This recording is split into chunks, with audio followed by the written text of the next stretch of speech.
بسم اللہ الرحمن الرحیم۔ میں برکت کا ایک بہت بڑا ذریعہ شکر ہے۔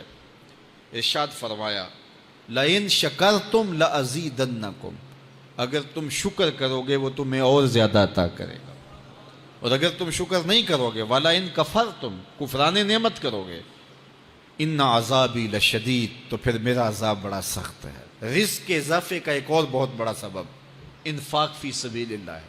اللہ فرماتا ہے جو تم خرچ کرتے ہو تو جو چیز تم نے نکال دی اس کی جگہ اللہ تمہیں اور عطا کر دیتا ہے۔ بعض اوقات ہمارا یہ ہوتا ہے کہ کوئی آدمی مالی بحران میں آ گیا تو وہ کرتا کیا ہے کہ جو راہ خدا میں دینے کا کھاتا تھا پہلے اسے کلوز کرتا ہے۔ یہ فلاں مدرسے کو دیتے ہو یہ بھی بند کر دو، یہ مسجد کو دیتے ہو یہ بھی بند کر دو، یہ فلاں غریب کو دیتے ہو یہ بھی بند کرو، حالات ٹائٹ ہو گئے ہیں۔ لیکن 5 گاڑیاں ہیں تو 2 گاڑیوں پہ گزارا کر لیا جائے، پیٹرول بچے، یہ نہیں ہو سکتا۔ گھر کے لچھن وہی ہیں لیکن بند کہاں سے کیا؟ جہاں سے رزق آنا تھا۔ ہمیں تو یہ حکم دیا ہے جب رزق تنگ ہونے لگے صدقہ دے کے رب سے کاروبار کر لو، صدقے سے تمہارے رزق میں اضافہ ہوگا۔ یہ رب کا وعدہ ہے اور اللہ کے وعدے جھوٹے نہیں ہو سکتے۔ رزق کی برکت کا ایک اور بہت بڑا ذریعہ النکاح ہے۔ فرمایا اگر تم نکاح کرو گے، تم فقیر ہو وہ تمہیں غنی کر دے گا۔ لوگ کہتے ہیں بچہ پیروں پہ کھڑا ہو لے تو پھر نکاح کریں گے۔ اللہ کہتا ہے تم نکاح کرو ہم پیروں پہ کھڑا کر دیں گے۔ ہمارا فلسفہ اپنا ہے، اس کا حکم اپنا ہے۔ وہ کہتا ہے ابھی تو یہ اپنے لیے نہیں کماتا تو جو آئے گی اس کو کہاں سے کھلائے گا؟ میاں جس نے آنا ہے اس نے اپنا رزق لے کے آنا ہے۔ تو بچوں کی شادیاں کرو، اگر وہ جوان ہو گئے رزق نصیب ہوگا۔ اپنے اہل خانہ کو نماز کے حکم دینے سے رزق بڑھتا ہے، چونکہ جو صبح کا وقت ہوتا ہے یہ رزق کے بٹنے کا وقت ہوتا ہے، اور جس گھر میں صبح کے وقت لوگ سوئے ہوئے ہوتے ہیں وہاں بے برکتیاں ہوتی ہیں۔ تو طلوع فجر سے لے کر کے طلوع آفتاب تک اپنی اولاد کو، بیوی کو، بچوں کو نہ سونے دیں۔ اس وقت رزق بٹنے کے لمحے ہوتے ہیں۔ کثیر دعائیں مانگیں، تلاوت کلام مجید پڑھیں، اور نماز فجر مرد حضرات مسجدوں میں جا کے باجماعت ادا کریں، اور گھروں میں جو ہے وہ بیٹیاں بہنیں مصلے بچھا لیں تو اللہ کی رحمتوں کا نزول ہوگا۔ اب ایک حدیث میں رزق کے اضافے کا ایک اور نسخہ ارشاد کیا گیا۔ میرے حضور نے فرمایا جو شخص یہ چاہتا ہے کہ اس کے رزق میں برکتیں ہوں اور اس کی عمر میں اضافہ ہو تو وہ اپنے رشتہ داروں کے ساتھ سلوک اچھا کرے۔ رشتہ داروں کے ساتھ اگر اچھا سلوک کرو گے تو پھر تمہارے رزق میں برکت ہو۔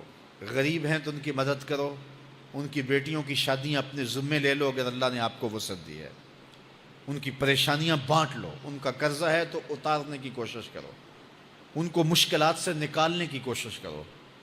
تم ان کو مشکلات سے نکالو گے اللہ تمہیں مشکلوں سے نکالے گا۔ تمہارے رزق میں بھی برکتیں ہوگی اور تمہارے مال میں بھی برکتیں ہوں۔ فرمایا بہتر صدقہ وہ ہے جو ناراض غریب رشتہ دار کو دیا جائے۔ اگر وہ پھنس گیا ہے، مجبور ہے، ناراض ہے، تو اس کو اگر دیں گے تمہارا نفس اس میں شامل نہیں ہوگا، تو یہ افضل صدقہ ہے جو ہر صورت میں قبول ہی قبول ہے۔ رزق کے اضافے کا ایک اور سبب الاحسان الی الضعفاء، جو کمزور لوگ ہیں ان کے ساتھ اس نے سلوک کرنا۔ الانفاق علی طلبۃ العلم، طالب علموں پہ خرچ کرنا، یہ بھی رزق میں اضافے کا سبب اور ذریعہ ہے۔ وہ حضرت بابا فرید نے کہا نا چھٹا رکن دین کا روٹی ہے۔ گھر میں کچھ نہ ہو تو پھر نہ نماز اور نہ ہی دیگر امور کی لذت آتی ہے، تو یہ رزق فراواں اور وسیع اور مبارک نصیب کر دے اللہ۔ تو اس کے لیے ایک اور وظیفہ میں دیتا ہوں، اور وہ یہ کہ مغرب کے بعد 21 مرتبہ سورۃ الکوثر پڑھ لیں، کثرت ہو جائے گی انشاءاللہ۔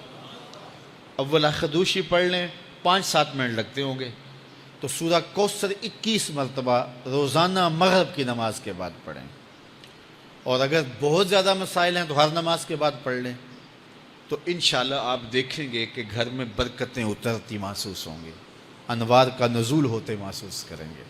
تو یہ وہ رزق کے اسباب ہیں، اگر ہم اختیار کر لیں تو ہم اللہ کی خاص رحمتوں کے حقدار ہوں گے۔ اللہ ہم سب کو رزق حلال، رزق وسیع، رزق سہل، رزق مبارک رزق فراواں نصیب فرمائے۔ علیہ السلام پر درود پڑھنے سے انسان خود سنورتا ہے اور اللہ کی رحمتیں اس پر نازل ہوتی ہیں۔ علماء نے لکھا ہے کہ درود اللہ کی بارگاہ میں ایک دعا ہے جو اللہ کی بارگاہ میں عرض کی جاتی ہے، اے اللہ نبی رحمت صلی اللہ علیہ وآلہ وسلم پر رحمتوں کا نزول کر۔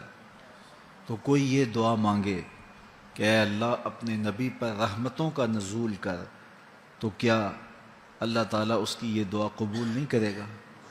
تو درود ہر صورت میں قبول ہے۔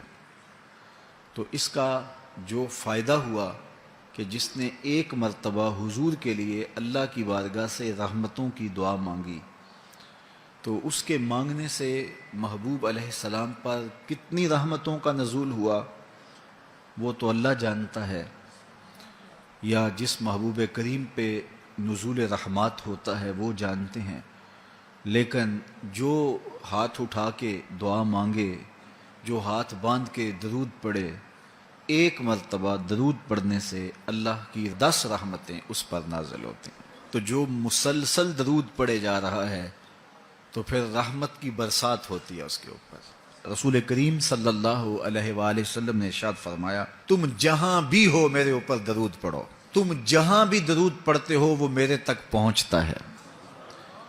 صبح پڑھو، شام پڑھو، دوپہر پڑھو، دن کو پڑھو، رات کو پڑھو، نماز سے پہلے پڑھو، نماز کے بعد پڑھو، محفل کے آغاز میں پڑھو، محفل کے دوران پڑھو، محفل کے اختتام پہ پڑھو، مسجد میں پڑھو، گھر میں پڑھو، جہاں بھی میرے اوپر درود پڑھو گے، جیسے بھی میرے اوپر درود پڑھو گے، فرمایا میرے تک پہنچتا ہے۔ ہر شخص یہ چاہتا ہے کہ میں حضور کی قربت پاؤں، حضور کا قرب مجھے ملے، اور اگر کسی کے سینے میں یہ آرزو نہیں ہے تو اس کے سینے میں دھڑکنے والا دل کسی مومن کا دل ہی نہیں ہے۔ یہ میری بھی آرزو ہے، گناہ گار ہونے کے باوجود آرزو ہے، آپ کی بھی آرزو ہے۔ آرزو تو کی جا سکتی ہے، چونکہ کرم ہوتے دیر نہیں لگتی، وہ جس پہ چاہے کرم فرمائیں۔ تو اگر قربت حاصل کرنی ہے تو پھر اس کا طریقہ کیا ہے؟ رسول کریم صلی اللہ علیہ وآلہ وسلم نے ارشاد فرمایا، قیامت کے دن میرے سب سے نیڑے وہ ہوگا جو سب سے زیادہ میرے اوپر درود پڑھتا ہے۔ تو جتنا درود حضور پہ زیادہ پڑھو گے، قیامت کے دن اس قدر حضور کی قربت نصیب ہوگی، اور حضور کی چادر رحمت کی ٹھنڈی چھاؤں ملے گی، جام کوثر نصیب ہوں گے، اور جہاں حضور ہوں گے وہاں قیامت کے دن کی سختیاں نہیں ہوں گی، وہاں دامن محبوب کی ٹھنڈی ہوائیں ہوں گی۔ تو حضور علیہ السلام پر کثرت سے درود پڑھنا یقیناً یہ دکھوں کو دور کرنے کا علاج ہے، اور یہ دنیا آخرت کی بہتریوں کی ضمانت ہے۔ حضرت ابو ہریرہ رضی اللہ تعالیٰ عنہ سے روایت ہے جو امام ابو داود نے اپنی سند سے روایت کی ہے۔